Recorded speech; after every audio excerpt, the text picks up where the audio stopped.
सदाशिवसमारम्भाम् सदाशिवसमारम्भाम् शङ्कराचार्यमध्यमाम् शङ्कराचार्यमध्यमाम् अस्मदाचार्यपर्यन्ताम् अस्मदाचार्यपर्यन्तम् वन्दे गुरुपरम्पराम्।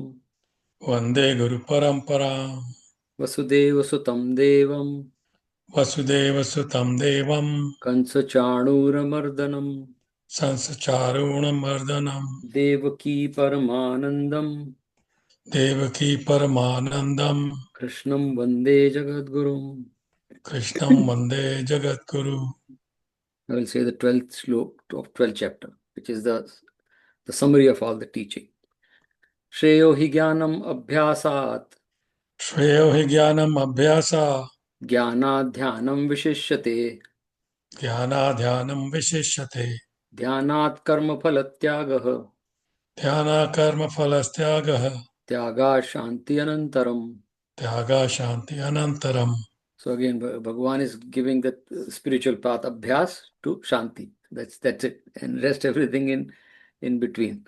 So abhyas, abhyas, abhyas, and then shanti is the param goal. Now we'll say the seventh slok of second chapter, which is Arjun's prarthana, which is our prarthana too. So I personally imagine Bhagavan is standing in front of me and we are doing the prarthana. Karpanya dosho, seventh slok of second chapter. Karpanya dosho upahat svabhavah कार्पण्यदोषो उपहत् स्वभावः prachami tvam dharma sammud chetah पृच्छामि त्वां धर्मसम्मूढचेता। yat shreyasyat nishchitam bruhi tanme यच्छ्रेयस्यात् निच्छन् ब्रूहि तन्मे। shishyasteham shadimam tvam prapannam. शिष्यस्तेऽहं शाधि मां त्वां प्रपन्नम्। So Arjuna said, Bhagavan, the Karpanya dosh means my consciousness or my ability to think is shrinking. Karpanya is shrinking. That is a dosh, that's a deficiency. I am in this state of mind. And so I'm looking for the guidance, which is what is the Shreyas, what is the best choice for me. So Shishyasteham, I come to you as your Shishya, and Shadimam Tvam Prapannam. Guide my buddhi. Shadi means guide my buddhi. And Aprapannam, I surrender to you. Surrender in the sense, the humility. It's not surrender, is giving up. It is just give the ego up and ready to learn. So now when Arjuna has done that, now then what came out of Bhagavan's mouth is the answer to that one prayer, and that is entire Bhagavad Gita.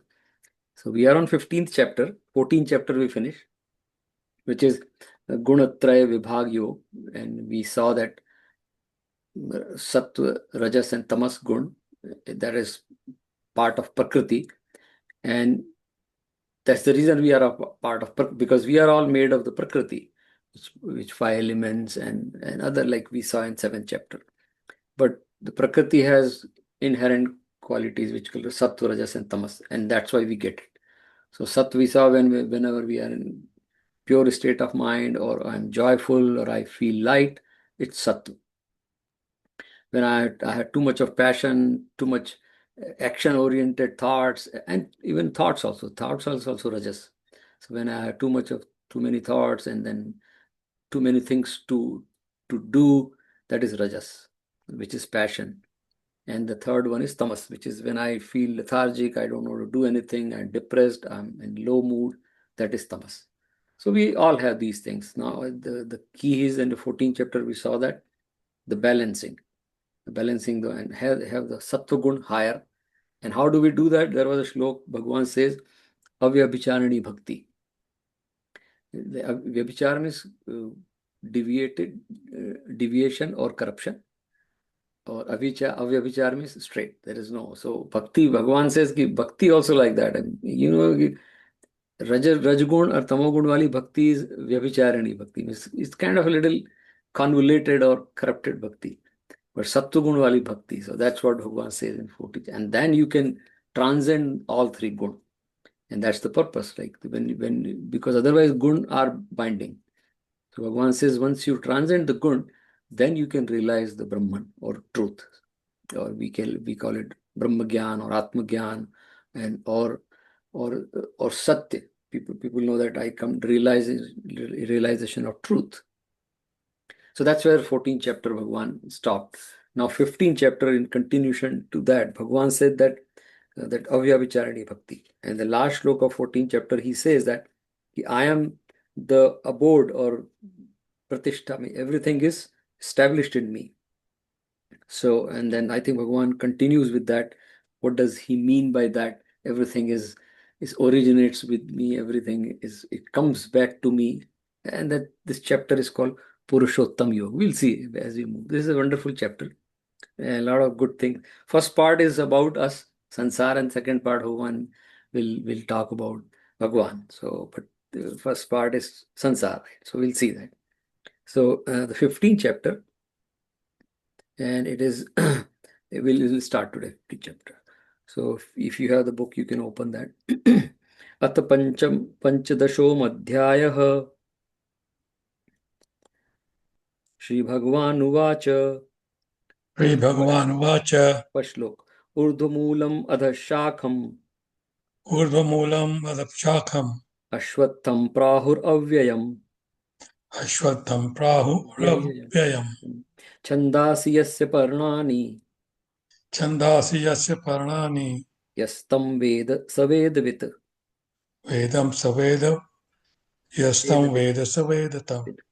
Shri भगवान बोले, आदि पुरुष परमेश्वर रूप मूल वाले और ब्रह्मा स्वरूप मुख्य शाखा वाले जिस संसार रूप पीपल के वृक्ष को अविनाशी कहते हैं तथा वेद जिसके पत्ते कहे गए हैं, उस संसार रूप वृक्ष को जो पुरुष मूल सहित तत्व से जानता है, वह वेद के तात्पर्य को जानने वाला है। Yeah, okay. They speak of the imperishable Aswastha giant fig tree with root above, branches below, whose leaves are hymns of Vedas. He who knows that gains wisdom of Vedas. Yeah, so this is a very, like, as we earlier talked about, Gita is full of metaphors. I mean, Bhagwan is a very good teacher, and he wants to make sure that whatever teaching is there, and that's the best part of teaching, any teaching, that the examples, anecdotes, metaphors, they explain, they clarify the learning also. So Bhagavad Gita is full of, I think Naveen Bhai, I made a list of almost 30 metaphors, Naveen Bhai, right? Yeah. We have somewhere, right? Yeah. So I have somewhere the list. So Naveen Bhai, I did one time the research, entire whole, more than 30 metaphors are there. For example, in the second chapter, when Bhagavan is talking about sense control, Indriya Nigraha, he gives an example of turtle. And Bhagavan says, as the turtle, Yada Samhrati Chayam Kurmo Angani Sarvashah Indriyani Indriyarthebhya Tasya Pragya Pratishtita. He's talking about a person whose pragya. See, pragya means our buddhi. So Bhagavan wanted to say that if as long as all the senses, all indriya, like the senses which we transact with the world, if they are outside, they are not in control, then you do anything. And that's what we know. Like, simple example, like addiction. Addiction is nothing but the sense, uncontrolled senses. So Bhagavan says, as long as buddhi is the guiding force, that person is sthit pragya. Then he gives the example of turtle. And turtle, we all know that longest living animal. And turtle doesn't have any like sharp limbs also, like other animals have, that they can protect themselves. So only way turtle can protect himself or herself is bring all four legs and the head inside, and it becomes just a shell. And it is said that even elephant can stand out turtle. Turtle won't hurt turtle. So turtle is smart to just withdraw those limbs, five limbs, and we have five senses. That's what Bhagavan is giving metaphor. He says, if you think that something which is going to harm your consciousness, it's not physical harm Bhagavan is talking about. It's all about buddhi. Something which is not good for your buddhi or thought. Your senses, like eyes are looking, or your mouth is ready to eat, or so Bhagavan says that you should have that control, that okay, I can shut down my eyes, or I can shut down my ear, or I can shut down my tongue. That, oh, I don't want this. Like turtle, withdraw like turtle, five senses. So that's a metaphor. I mean, I'm just giving examples. So there are many metaphors. So here in the beginning of this chapter, Bhagwan is giving a very mysterious metaphor. It's not as straightforward.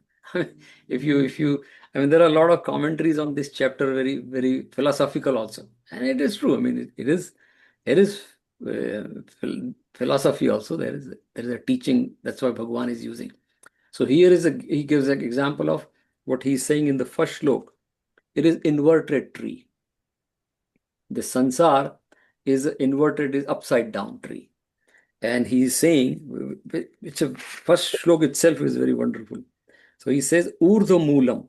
Urdhva means upward, Moolam means roots.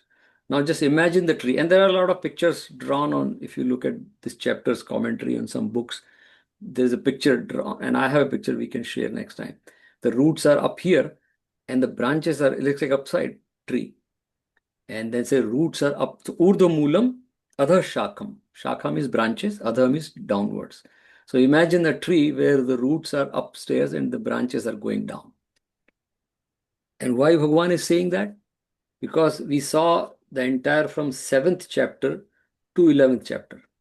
And 12, 13, but 11, up to 11th chapter, Bhagwan described his personality. That everything is created or emerges from Bhagwan and goes back to Bhagwan. And that's what we all, like that's our teaching, Sanatan Dharma. So Bhagwan is saying that I am the seed of everything. And there is a shlok also in 10th chapter 11. I am the seed of everything. And the roots are coming out of the seed, and then roots are where the tree stands. But Bhagwan is saying in this case, because it is coming from Bhagwan, it is upward. And the roots are upward and the tree is going downward. And we'll see. It's very interesting. Next 2-3 shlok. It's message for us in this chapter. So Bhagwan is Urdhva Moolam. Urdhva means upward, the roots. Adho Shakha. Shakhas are downward. That's we can imagine this tree. And he says Ashwatham. Ashwath is people tree also called, and we do puja of people tree. And it's a family of the banyan tree.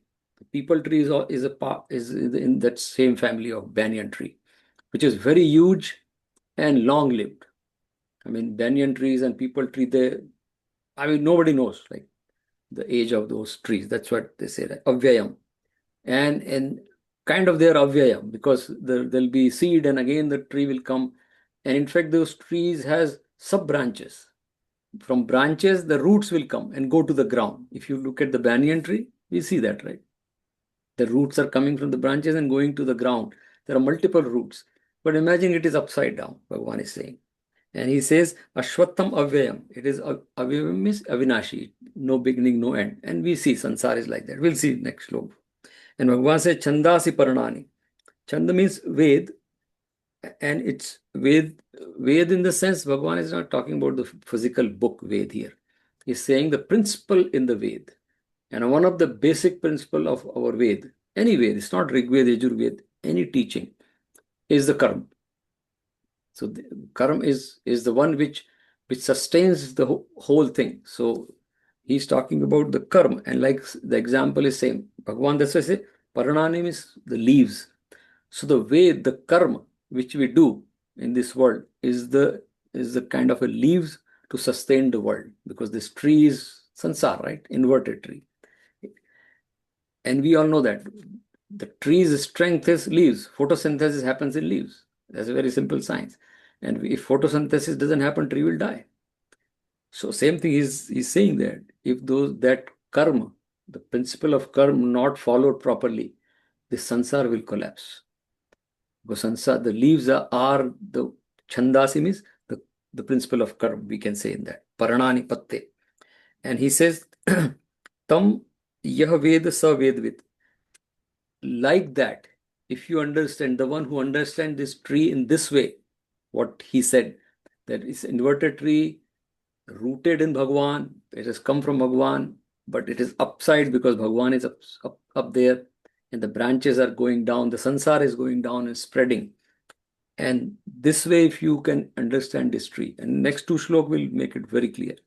And Bhagwan says, that person is Vedvit. That person is Vedvit is like we have to understand Vedvit means not just memorizing the Ved. I mean, there are traditions where people memorize the Ved and chant, which is fine too.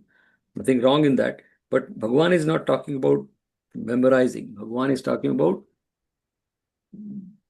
the principle of Ved, which are given in Ved. Ved is not just one book. That is experienced by you. That is Ved. And for a simple example, I personally give when people ask about Ved, what? Gayatri Mantra is essence of Ved. It is our rishis have concluded that because it is appearing in all three Ved. And Gayatri Mantra, essence of Ved. Whatever in given in Ved, if you chant Gayatri Mantra, Om Bhur Bhuva Swaha, that is Bhagwan's title or Bhagwan's description, Bhur Bhuva Swaha. Tat Savitur Varenyam. That Bhagwan I want to imbibe. Varenyam is who's very good, like worth praising or worth worshipping. That Bhagwan. So I do that, right? Bhargo Devasya. That the Bhagwan is like a Bharg. Bharg means stage. That we can say the bright or illuminated. Bhargo Devasya Dhimahi. Dhimahi means dhyan. That's what we do in our dhyan. Any kind of meditation, whether it is Hindu way or non-Hindu way. Ultimately, the meditation goal is to something which is higher than me. Keep that in mind. Bhargo Devasya Dhimahi Dhiyo Yo Na Prachodaya. And the last part, Bhagavan, we are prarthana is that same prarthana which Arjun did. Shadhimam Tam Prapannam. Dhi, that root word is Dhi. Dhi means Buddhi. So what Arjun is saying, Shadhimam Tam Prapannam, second shlok, same is Gayatri Mantra saying, Dhiyo Yo Na Prachodaya. That my Buddhi, Hamari Buddhi, our Buddhi, Bhagavan take towards you. But towards you means what? Bhagavan is truth. Bhagavan is Ananda, Satchidananda. So if all the time my Buddhi has my Buddhi has Anand, that's it. I'm with Bhagwan. And that is Gayatri Mantra. So that's why they say Gayatri Mantra, the essence of all the teaching. If we can comprehend Gayatri Mantra, the meaning, it's not chanting, everybody knows chanting. It's good to chant also, there's a power in chanting. But if we comprehend the real essence, and if you chant Gayatri Mantra, you are chanting Ved. You're getting the Ved every day. I mean, I do Gayatri Mantra. That's why we say in Sandhya Vandanam, Gayatri Mantra should be chanted many times during the day. So you're chanting Ved. I mean, not only chanting, you are enjoying the meaning of Ved. Ved means the knowledge. So Bhagavan is saying, so that person is Ved because you have realized. If you realize the Sansaar, if you understand, you are Ved because that's what Ved describes. How to live in Sansaar, what is the construct of the Sansaar, how to come out of that, whatever. We'll see. The next two shlokas are very, very powerful. But just that's what Bhagavan is saying, Ved. So one who knows, who is experienced that the message of Ved is, and it is said that the Om is the essence of Gayatri Mantra also. So Gayatri Mantra is essence of Ved and Omkar. That's why Guru Nanak says Ek Omkar Satanam. And the essence of Gayatri Mantra is Omkar. So if we do understand Omkar is also explanation. Whole Upanishad is there. And if we chant Omkar with that understanding, then you are chanting Ved. So Bhagavan is saying that person is Ved. So anyway, there are whole detail, but so we'll go to the next slok, which is Bhagavan is now describing the tree. Look at the construct of the tree. It's like here Bhagavan is zoology, like it's a biology. It's coming here. It's exactly the same what tree is there. So the next slok is second slok of the 50th. अधश्च ऊर्ध्वं प्रसृतात् तस्य शाखाः अधस्त्वं प्रसृतास्तस्य तस्य शाखाः गुणः प्रबद्धा विषय प्रवालाः गुणः प्रबद्धा विषय प्रवालाः अधश्च मूलान्य अनुसन्ततानि अधश्च मूलान्यसन्तनानि कर्मानुबन्धीनि मनुष्यलोके कर्मानुबंधीनि मनुष्य लोके। उस संसार वृक्ष की तीनों गुण रूप जल के द्वारा बढ़ी हुई एवं विषय भोग रूप को फलों वाली देख मनुष्य त्रियक आदि योनि रूप शाखाएं नीचे और सर्वत्र फैली हुई हैं तथा मनुष्य लोक में कर्मों के अनुसार बांधने वाली अहंता, ममता और वासना रूप जड़ें भी नीचे और ऊपर सभी लोकों में व्याप्त हो रही हैं।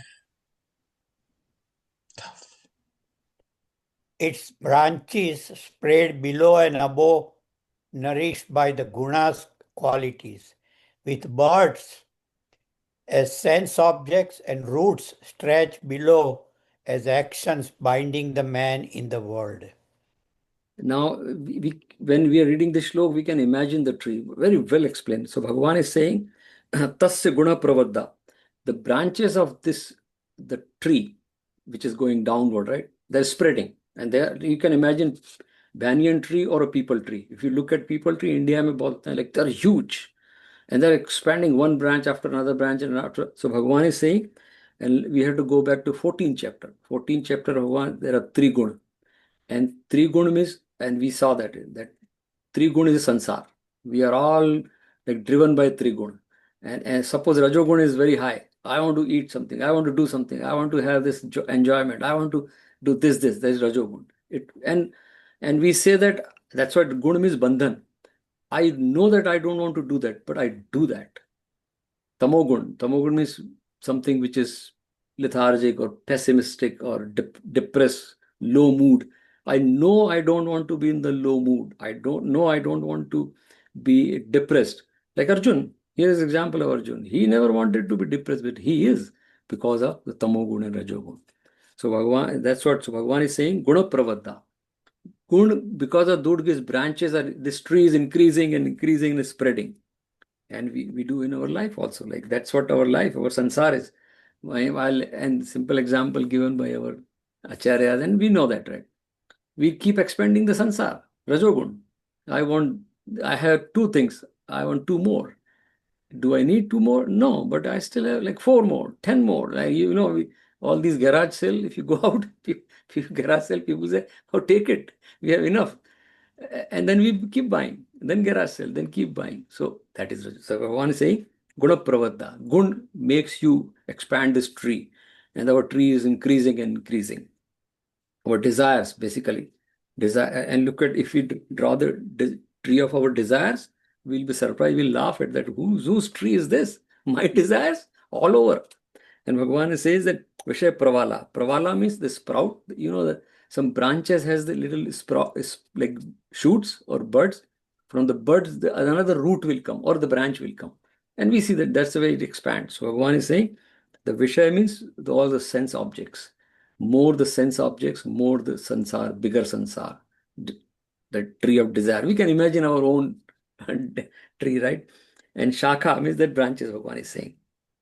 And he's saying those branches can go up and down. Like, as I said, example, if you look at banyan trees, there are some roots are going down and some are going up. So Bhagavan says, this is all over this tree. And this is all our tree, our sansar. And that's what our sansar is. We know that it can take any shape or any form. And Bhagavan says, Manushya loke karma anubandhini, or karma ke anusar. And how is this is happening? Because of our karma. Previous karma, also previous vasana. And that's why I'm saying, like, in spite of I don't want to do that, I do it. Who drives me? That guna within. That's rajogun based on the previous karma. That's why we say that have sattvagun, you may be born again and again, but if you born with more sattvagun, it's travel light. His life will be easy. There's no guarantee that everybody will get everything, but sattvagun, you live light, travel light. So Bhagavan is saying, or karmanubandhini. And we saw third chapter, all karma. So karma is also karma and triguna. They are the one which drives the sansar. Everybody's sansar. And Bhagavan says they go up and down also. So one thing Bhagavan is saying here, that mulani means the root, the sub-roots. The bigger root is Bhagavan, Urdu Mula. That is Bhagavan. But and that's what we say, that we got everything from Bhagavan. But like we say, there is a saying that everybody is born potentially divine. Everybody is born divine, actually. And as we grow, we start accumulating things, the contamination and the covering. The divinity is hidden down because we have the layer of desires and vasanas. That's why they say the The purpose of yoga or sadhana, any sadhana, is because we are all potentially divine. And that's the word we use, discovery. Discover, remove the cover of all those vasanas, and you are divine by yourself. That's what is a Tattvamasi or Aham Brahmasmi. So Bhagavan is saying all the sub roots we are creating, or that is our responsibility. If we don't stop, this tree will keep expanding and expanding. I'll have, like, there is a website, the real estate shares and all those things. If you go there, they'll make you to buy one property and then say, oh, there's another property. If you go to some resort, people have like, so that's what expanding, right?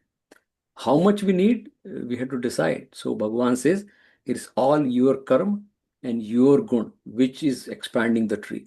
So right from the beginning, Bhagavad Gita is very clear. Bhagavan is very clear. The principle of that Lok Sangra or karma is that you are accountable for your own, whatever state of you are in.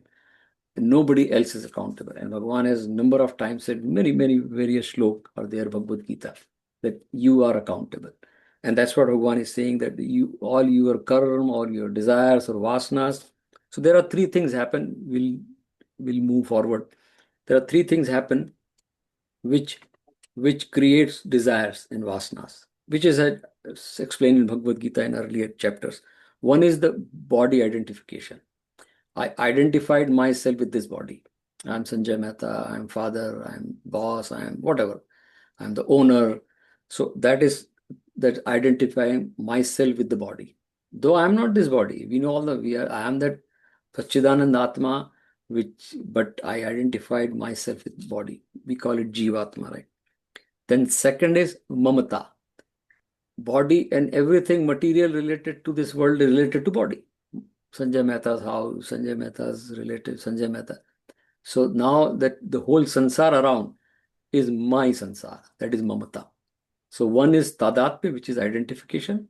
Our Shastra says Tadatmya means identification. I am identified with my body and the body related things, my house. So that is called Mamata. And the third thing is Kamana, the desires. They go all together. I mean, it's not they're separate. So Tadatmya, Mamata, and Kamana. These three things are Sansar. And Bhagavan is saying, and these are the sub-roots basically, which Bhagavan explained here. The sub-root is sprout from, or branches. They're increasing, like the identification increasing, myself, my children, my grandchildren, my great-grandchildren, my ancestors, and there is a whole series of generations, and we go back to the tree. This is my Vanshavali, ancestral roots. We keep doing that. And Bhagavan is saying, warning here, hold on. Where are you going? You're expanding the tree. And that's what it is. So identification, tadatma, mamata, and kamana. This is sansar. That's what in the shlok says. So Bhagavan is saying, but you are responsible. And that's the reason our Shastra says, even Bhagavad Gita says that Manush is the only one which has a capacity to stop. Animals cannot do that. They have their own world too. Everybody has their own world, their sansar. But they don't have a capacity or vivek to stop if they want. Animal has instinct to kill, they'll kill. They don't have, and whatever way, like there is an example given by a historian, a famous historian. He says that, very nice example, that we have evolved. Our ancestors used to do hunting, or they used to eat whatever available in the forest. But we evolved. And it's a known fact. It's not like an unknown history. We evolved, and now we have homes, we have internet, we have satellites, we have everything. Who did it? We did it ourselves. But you have never seen an animal or a monkey is moving with a mobile phone, or monkey saying, "Can I get a mobile phone?" We go to zoo, the poor guy is still sitting the same way he used to sit like 10,000 years ago. Same monkey. There's no change. Monkey is not give me a cell phone or give me something else. That's the power. So Bhagavan is saying that we have that choice to stop this tree. And it's all our response. We expand the tree, it will keep going. And we all know that our desires have, And I always give example of, I love that examples. Chuck E. Cheese's, if you go, the first entrance, there is a whack the mole. In all Chuck E. Cheese's, the first the game is whack the mole. And there is a hammer, you put a quarter or whatever, now it might have changed, 2 quarters.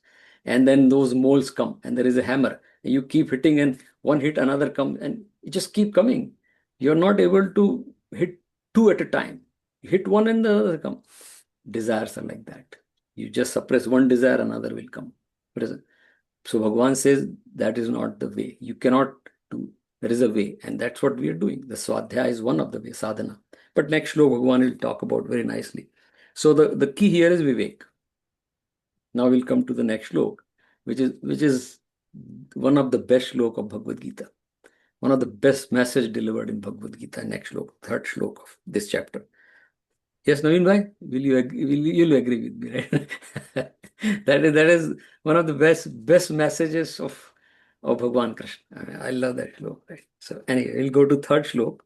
And now keep this in, we have to keep this in mind, that there is a tree which is Sansaar, on my own tree. It is, Bhagavan is not talking about somebody else's tree. Bhagavan is talking about this is our own tree. And all my desires, that identification, tadatmya, kamana, mamata, these are the branches and leaves. They are all over expanding.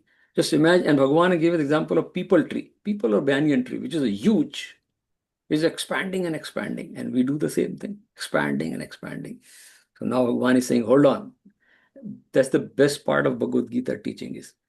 And I know Adi Shankaracharya also, all over Vedantic, and they have taken it from Bhagavad Gita a lot. Bhagavan will describe a problem and will never leave it like that. He'll give the solution also. That is the best part of Bhagavad Gita. Many shlokas like that. Describe and give the solution. So here is the solution Bhagavan is giving. This is the third shloka, wonderful shloka of 15th chapter, right? So just keep in mind that expanding tree. Narupam aseh tathola badde. रूपमस्येह तथोपलभ्यते नानो चारिंद न च संप्रतिष्ठा नान्तो न चार्यन् स सम्प्रतिष्ठा अश्वत्थमेनं सुविरडमूलम् अश्वत्थमेनं सुविरूढमूलम् असंगशस्त्रेण दृढेन चित्वा असंगशस्त्रेण दृढ़ेन चित्वा। इस संसार वृक्ष का स्वरूप जैसा कहा है वैसा यहाँ विचार काल में नहीं पाया जाता, क्योंकि न तो इसका आदि है न अंत है तथा न इसकी इच्छा प्रकार से स्थिति है। इसलिए इस अहंता, ममता और वासना रूप अति दृढ़ मूलों वाले संसार रूप पीपल के वृक्ष को दृढ़ वैराग्य रूप शस्त्र द्वारा काटकर भगवान से काट कर आगे आएगा. But what he's saying is just you can cut this, you can trim this tree, or you can make it stop expanding. Then Naveen bhai, you can read and then we'll go into detail. You are on mute, Naveen bhai. Its form is not perceived here as such, neither its end nor origin, nor clear foundation. Having cut asunder this firmly rooted aswastha or giant peepal tree with a strong axe of non-attachment. So Bhagwan in the beginning has said Bhagwan is giving a metaphor. Metaphor because he wants to explain to Arjun and through Arjun us that here you have created your own sansar. Everything is originating from Bhagwan. And ultimately that's what we say. Our Hindus have, every tradition have the same thing. Some people, they say you may not merge with, you will go to heaven, but we say that you will realize Bhagwan yourself, within yourself. It is, you're not going anywhere. It's the same thing. But Bhagwan is saying that yes, you have that one power which you can do. Animals don't have power. Animals, we've never seen animals. There are some pet dogs. We see that the dog in my daughter's home, there was a dog who आरती होती थी तो पास में आके बैठ जाता था. But dog knows, oh, there is everything, this is happening, I'll get some prasad. But dog is not coming, oh, Bhagwan hai, tumhe aa jao. Dog doesn't have that choice, or any animal. But we have the choice. And that's why the name given to animals is Pashu. The Pashu means, Pash is leash. In Sanskrit, Pash means leash. The one who can be leashed or who should be leashed is Pashu. And Manushya, we are not Pashu. We are not leashed, right? We have the freedom to choose. But there is a Subhashit which many times I repeat, right? Ahara nidra bhay mathunam cha. Ahara means eating, nidra means sleeping, bhay means fear, mathunam cha is procreation. Samana etat pashubi naranam. These all four things are same in animals, Pashu and Manushya. They also sleep, they also eat, they have fear and security. They look for security and they do procreation. We do the same thing. We eat, we sleep, we work for security and we procreate. But the shlok says, Vivek hi tesham adhiko vishesha. One Vivek is one thing, which is the power of discrimination. Vishesha adhika. That is one extra Manush have. And then he says, Vivek hina pashubhi samana. The Manush who doesn't have Vivek, you are like Pashu. Because other four things you do. And that's what the people who don't have Vivek, they do the four things. Eat, sleep, and then have fear, security, and then procreation. That's it. So we are like animals. The only Manushya Vivek. That's why I said we evolved. We have found. So Bhagavan says, you have Vivek, and that Vivek can be used to cut this tree, cut these branches which are expanding, which is Kamana, which is desire. And we all know that. There is a shlok. Dhyayato Vishan Punsa Sangasteshu Pujayate Sangat Sanjayate Kama Kamat Krodho Vijayate Krodhat Bhavati Sammoho Sammohat Smriti Vibrama Smriti Bhanshat Buddhinasha Buddhinashat Pranashyati. When if you are constantly working in desires, then there'll be agitation, because nobody in this world says all my desires are fulfilled. If they are not fulfilled, you get angry, you get depressed, and then you are depressed, you become moh, means deluded, intoxicated by the desire, right? And then you lose your buddhi. And buddhi nasha pranashyati. When the buddhi is gone, you're like animal. That Subhashit says. So Bhagavan is saying now, let's go to this shlok. And this is a wonderful shlok, right? So Bhagavan is saying, whatever I have explained here, Bhagavan is saying, no uplabhyate. It is not, Bhagavan is very clear. This, you won't find this kind of tree. This is for explanation. Bhagavan is also saying, actually, you don't find this kind of tree which is up roots are up here, but Bhagavan is saying, I'm explaining you. And this kind of tree, what Sansaar, now he's talking about Sansaar, which has no beginning, no end. In fact, even the science, today's science also, nobody has figured out when this world was created, and when this world is going to end. So Bhagavan is saying this Sansar tree, nobody knows what, and actually nobody knows how the Sansar exists. It is all going on. We have some control over few things, like that's why if you look at Disney World, last time we went to Disney World, and there is I think NASA or some exhibition is there in Universal Studio. They have the whole planetarium which go inside, and there is a 15-20 minute show, and that you can see on all over the roof. I'm sure everybody has seen that, and the wall, those galaxies and galaxies, and there are so many galaxies, and they say how the Earth was created. There are many galaxies, they broke down, there is another galaxy, and then Earth was created, and there are many suns are there. And they say, if you look at this, oh, I'm the poor small guy, so many things in this universe. And I'm just one person, one city, and one Earth. So that's what Bhagavan is saying, nobody, na adi, na anta. Nobody knows. And Bhagavan says how it is established. But now he says, the desire, suvira moolam, but he's coming back to the mool means the roots. They are subroots, not the main root where Bhagavan oriented, the root we created, or the branches, sub-branches. They are firmly established. That means our desires are deep-rooted in us. We all know that, right? Desires are always deep-rooted. I walk on the street or maybe in the market or go to the mall and I see an object and desire pops up. I see this thing, oh, I should get it. Who's telling? The showcase is just showing that, the object. And within me, there is a desire. It is sitting inside. So Bhagavan is saying, Suviruda Moolam, means these roots of these desires are very firmly established in you. So Bhagavan says, Ashwattham, this Sansaar, use the word Satta. The only way to cut these branches, we are growing the desires, growing and growing and growing. And that's why we say that when the need becomes greed, there is a sign there that desires are working. We all have needs. Everybody has needs. Like we all know, like legitimate needs. I have to eat, I have to sleep, I have to have minimum security. But when the need becomes greed, the desire is playing its game behind. And we never realize, and then it becomes greed. And then that's why we say like we become greedy. The desire sitting. Bhagavan saying, Suviruda Moolam. Firmly established that vasana or desires, right? And Bhagavan says only way, one way to cut that is asanga shastrena. So very powerful word, asanga, we can talk next time also. Sangha is a shabd which is attachment. We say satasanga. Anywhere when something is joined, it is sang.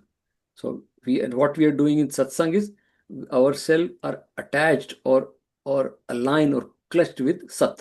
That is satsang. That's why you call sat. Here we are doing.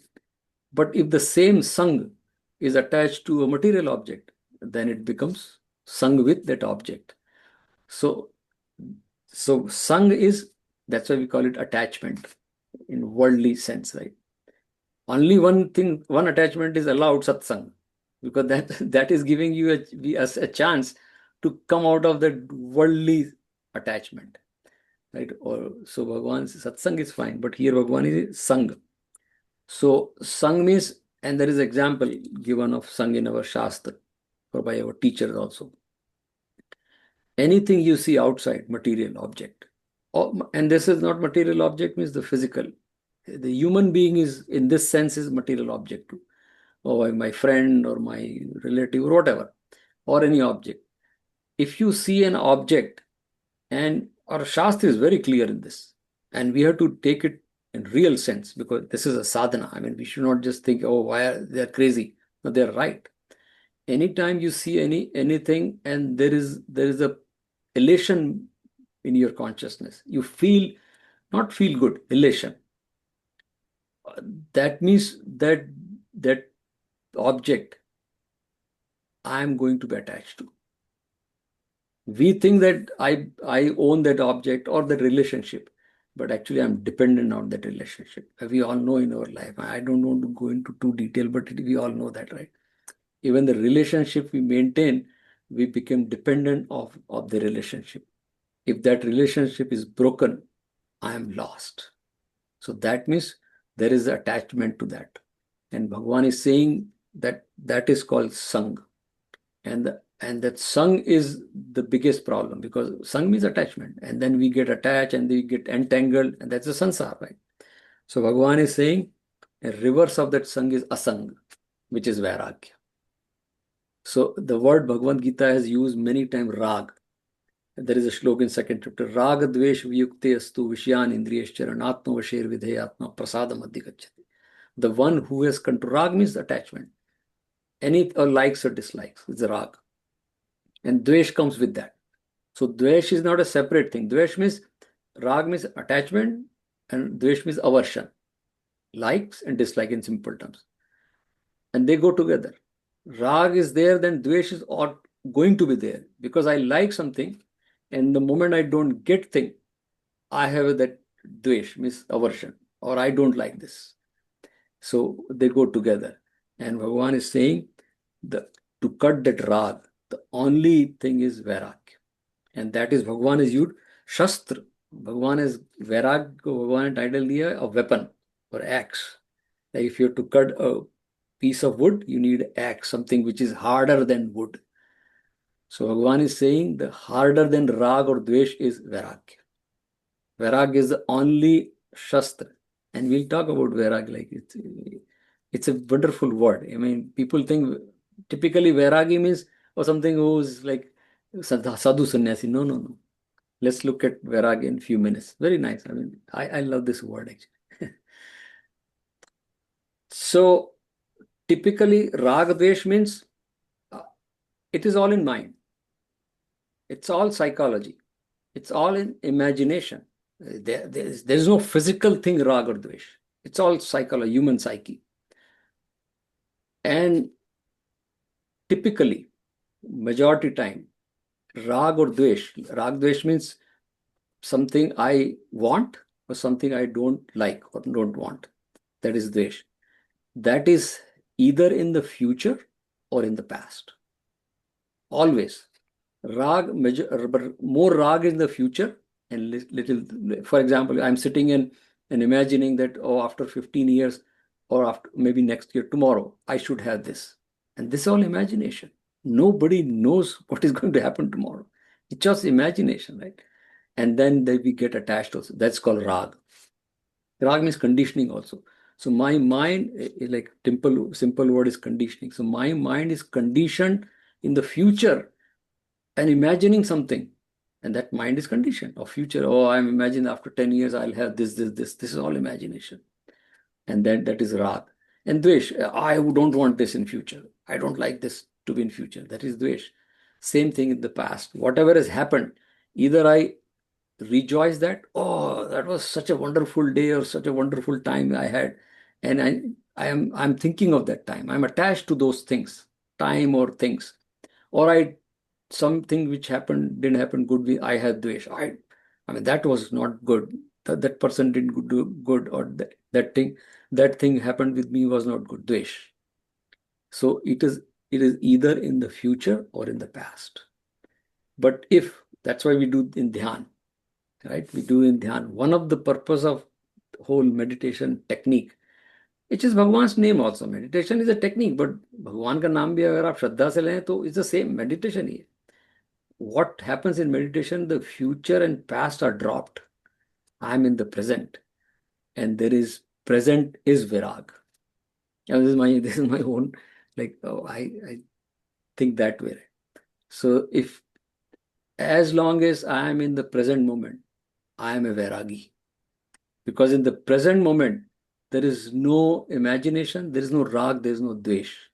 And that's why they say that keep Bhagwan's name all the time in your mind. Because I am in the presence of Bhagwan.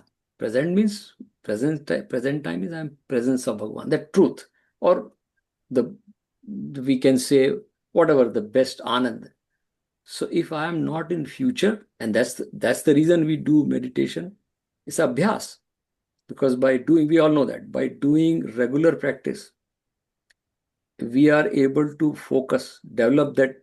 And then Krishnamurti was very nicely used to say that unconditional awareness. He gave a very nice name to meditation. Unconditional awareness means, conditional means you're putting your thoughts on that. He says, if you're looking at a tree, just look at the tree. Don't say it's a big tree or a huge tree or green tree or fall tree. Just look at the tree. The moment I say it's a green tree, either I'm bringing the past because I know green word. I know the tree, suppose I'm looking at the fall tree. Oh, it used to be a beautiful green tree. Now I'm bringing the past. Or if I say, oh, this is after the fall, this tree become green again. I'm bringing the future. And he said, just look at the tree as tree. Anything. He's not only tree. So he says, even they come to that state very nicely. Even Buddhist teaching, and Bhagwan also says the same thing. Sakshi, when Bhagwan says, he says, Nimitta matra bhav savya sachin. He's saying, just observe the yuddha also, Arjun. What a wonderful meditation. We can say that, okay, observe karo thought ko. He's saying, observe the yuddha. What? He's saying, shoot the arrow and observe that your teacher is going to be killed. What a profound. So, Sakshi bhav. And the Sakshi is always in the present. Sakshi cannot be so. That's what Bhagwan is saying. Asanga shastrena. And that is Vairagya. If we can remain in the present means Sakshi. I'm not thinking of anything in the future or in the past. And Bhagwan said, Dradena chitva, and dradena, hold that weapon. Dradena word used Bhagavan, that hold that weapon of vairagya. Because if I had to cut the piece of wood, I have to hold the axe very firm. Otherwise, I'll not cut straight. I'll even my axe will go somewhere else. He says, hold on. Dradena chitva. Chitva means just cut that rag. Rag means that attachment. He's not like the relationship. The tree is with the example, but he's saying the rag, you have to cut that. And only way is virag. Virag, and the help virag get, the power virag get is where, if I ask this question, I mean, it is given Bhagavad Gita. From where the virag get the power? Vivek. That's why there is a Shastra, Vivek Chudamani, usme Adi Guru Shankaracharya says that Vivek and Vairag, these are the two tools. If you use them properly, you're done. Sansaar doesn't bind you. You are a Jivan Mukt. You just, and life, nothing is going to change in the life. Only you are Mukt. Jivan will go as it is. But you are Sakshi of that Jivan. And that's what Bhagavan is saying. Asanga Shastrena Dradena Chitva. Cut this tree, which is ever expanding. Stop it somewhere. Cut it, like cut in the nib the bud, right? Just if you cut the nib in the bud, and then it will not grow. And Bhagavan is saying, and that is called Vairagya. So we'll talk about Vairagya a little, maybe next time we'll meet.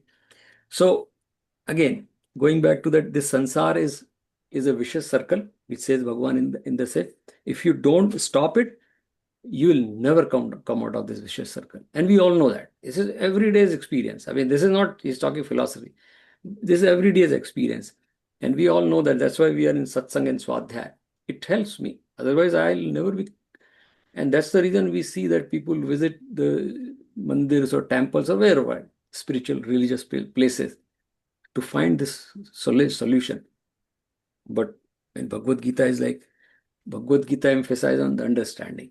I mean, you can always take help of mandir or Bhagwan or Murti or puja, but that understanding is your own. Vairag is your own. Vairag is not in the mandir. Vairag is not in the Murti.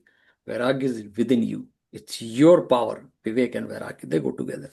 So Bhagwan is saying, use that. So yeah, I mean, this inverted tree, Kabir Das ji had lot of dohe. Kabir Das ji was famous for, some of his writings are called Ulat Basi. And Ulat means reverse, Basi means the Bhasha that used to be in Allahabad Basi. So he used to use the reverse language to explain. And we'll give the similar example, just use it like. So see, Kabir Das ji says, Pani mein meen piyasi, mujhe sun sun aave hasi. Meen means fish. There is a fish, he is giving example. Who is saying, I am thirsty? Fish is thirsty. You live in water. And you say, I am thirsty. And that's what Kabir Das ji says the same thing. Pani mein meen piyasi, mujhe sun sun aave hasi. Mujhe hasi aati ki, अरे मछली प्यासी है. मछली, वो एक गाना भी है मधुमती पिक्चर का. मैंने दिया फिर भी मैं प्यासी, भेद ये गहरा बात जरासी. क्या बात है, वो गाना बहुत प्यारा है. मैं नदिया फिर भी मैं प्यासी. And she's saying that मैं नदी बोल रही, मैं प्यासी हूँ. But there is the song says, भेद ये गहरा बात जरासी. बड़ा deep meaning है इसका. छोटी सी बात है, but exalt Bhagavan is saying, Uddumulam adhav shaka. That inverted tree is very mysterious. And Bhagavan is saying, you have a choice to go back to the root. The sap, farther the like the branch or the leaf, less the sap or less the nutrition from the root come to that leaves. So you keep expanding, you will going further away from Bhagavan, further away from the divinity. And once you are away from the divinity, Rajogun and Tamogun will take over. So cut the tree, keep it short as possible, the Sansaar tree. So we are closer to the root. And closer to root means closer to Bhagavan, the divinity. And then that's Bhagavan says, and that it can happen only through Vairagya. So we'll continue next time, we'll read. But anyway, let's do very quickly, few minutes over dhyan. And now with this understanding, we know what is the significance of dhyan. It helps me to build that vivek and the sakshi bhav. And that is the only answer. Even all our teaching says that is the only answer to overcome this sansar. Otherwise, the sansar will never leave me. So vairag is, and the dhyan is one of the best way to make sure that we are able to utilize that vivek and continue to trim the tree. So we'll say, start with Om. Om.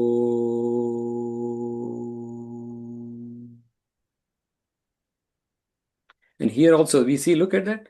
We are going from outside world, the five senses and the material world, Panchabhut, to the Sakshi Bhav. Exactly what we are doing, we are reversing the whole process. The sansar is the tree, the five elements, and then my five senses, that is also part of tree. My man is part of tree. My buddhi is part of tree. And then I say, I'm not all this, I am the Sakshi Chaitanya. And that is what we realize, that I have that vivek to cut down the tree. It's in our hands, yeah. So keep the focus on the tip of the nostril and bring image of Prithvi Tattva, which is the first element. And we are made of that, right? The grossest part of me is Prithvi, or is this universe.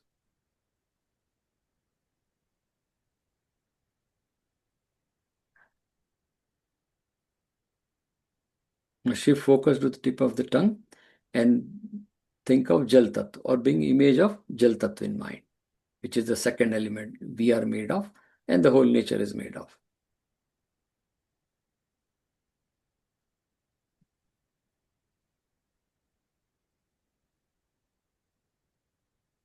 Now shift focus to the eyes and bring image of Agni Tattva. Agni Tattva, Surya Bhagwan is the best source of Agni or the energy. So bring image of Surya Bhagwan and keep the focus on eyes.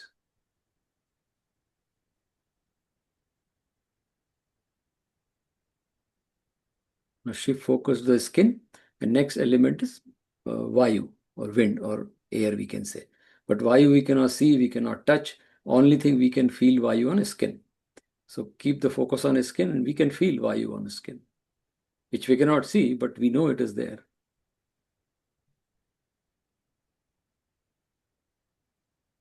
Now shift focus to the ear and keep focus on ears, and we have space around. How do we feel space? Because sound travels in space. So I can hear some distant sounds when I am focusing on ear, and that means I am in a space. Space is outside, space is inside. All these elements are outside, all these elements are inside. That's why we are made of Prakriti, and Prakriti has gun. We saw that, right? Now Bhagavan says, this is from the 6th chapter. And then Bhagavan says that now you are not these five elements outside, you are not these five senses which are transacting, which are taking the mind outside. I am not even the mind. When we do this, the senses are quietened by doing this focus. It's called Panchatattva Dhyan. When the senses are quietened, mind has to be quiet, because mind gets feed from these senses. And this we all can experience. It's not a written statement. It has to be experienced. When the senses are quiet, the mind automatically gets the Shanti or word. When the mind is Shant, Buddhi is also shut down by that Tadatmya. We saw that, right? Identification, the body is also gone, reduced. At this time, Bhagavan says, Yukta Asita Matpara. That means, me be the goal, me means the awareness. And this time we can observe the mind and we see that mind has nothing. I mean, the minimum thoughts. In fact, if we do it regularly, we'll find a state where there's no thought. What remains is just the awareness, the Sakshi Chaitanya. And that is Paramatma Sarupa.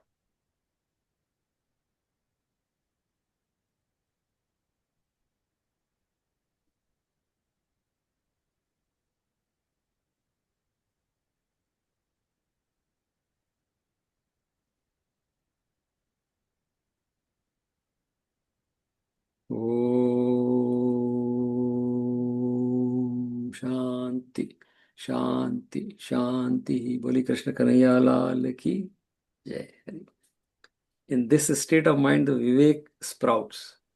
That's what the whole teaching is, right? If you do that, the Ashtavakra says that, right? In Ashtavakra's Gita, right? This Trashna means desire. Vita Trashna Sukhi Bhava. Give this Trashna and everything remains Sukh.